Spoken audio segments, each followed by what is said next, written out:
I've previously described how to manage shared preferences from Java code.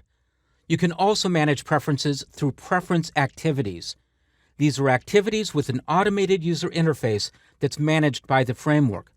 You define your preferences in an XML file, similar to an XML menu file, and then access the values with Java code. Typically, you should wrap your preferences screen in a fragment so that it maintains its state as the device's orientation or other configuration changes. In this version of the application, I've added a new activity class called prefsActivity.java. It has an XML layout file that includes just a single frame layout.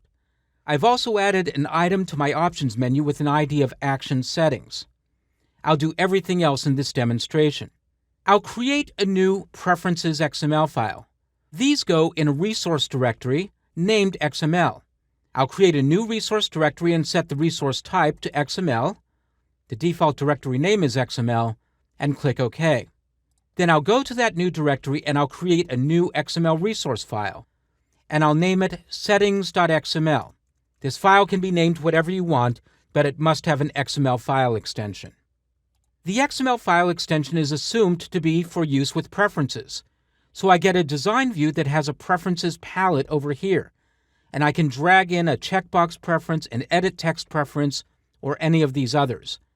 I can also group preferences using a preference category. I'm going to keep this simple. I'll just add a checkbox preference to my file.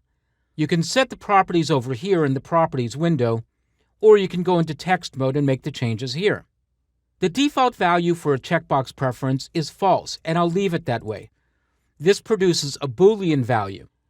Next, I'll set the title, and this can be any string you want, and it will be seen by the user. Keep this string short and on a single line. I'll set the title to Display in Grid. You can also add a longer value in the Summary attribute, and I'll set that to a longer description. If you're following good programming practices, you'll use string resources instead of literal strings. And in fact, I already have a string resource available. So I'll replace this with string/display in grid. The key is just like the key in the Java version. It's how you're going to access the value when you code in Java, but you set it in an XML file with a string resource. And once again, I've already created one named pref_display_grid.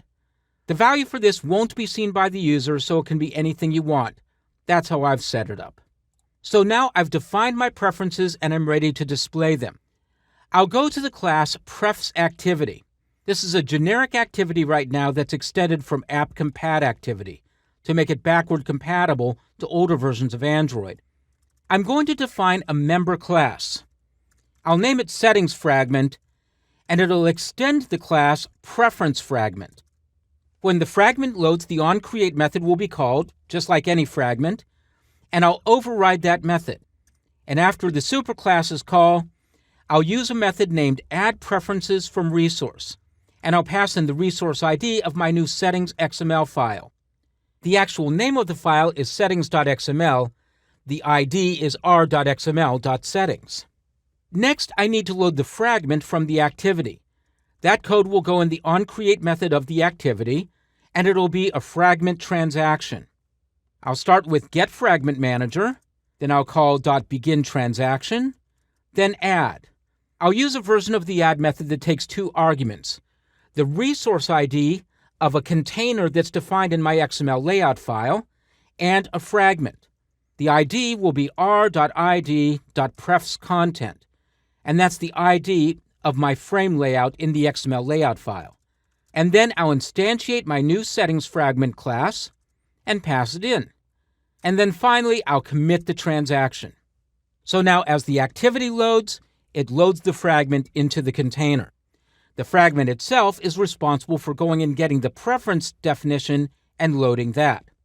Now I'll go back to the main activity class. In the main activity class, in the onOptionsItemSelected method, I already have code looking for the action settings ID that I added to the menu. And here I'll create a new intent, and I'll call it settingsIntent, and I'll instantiate it with new intent. I'll pass in this as the context, and then prefsActivity.class. And then I'll start the activity. You don't need to use start activity for a result. You won't be getting a result back in that way from this sort of activity. Instead, you'll be able to listen for changes to the settings that are being affected by the preferences activity. So I'll pass in settings intent, and now all the pieces of the puzzle are in place. The user chooses the menu choice, and that launches the activity. The activity loads the fragment, and the fragment loads the settings. And I'll run the application. I'll click the settings button, and there's the result. I see the one and only option that I generated. I'll deselect the option and click the back button. Then I'll click settings again, and I'll see that the state has been changed. And I can now go into the file manager in Android Studio and look at the XML file that's been generated. These settings are saved in an XML file that uses the application's unique ID as the beginning of the file name. And you can read these values from the file using Java code just like before.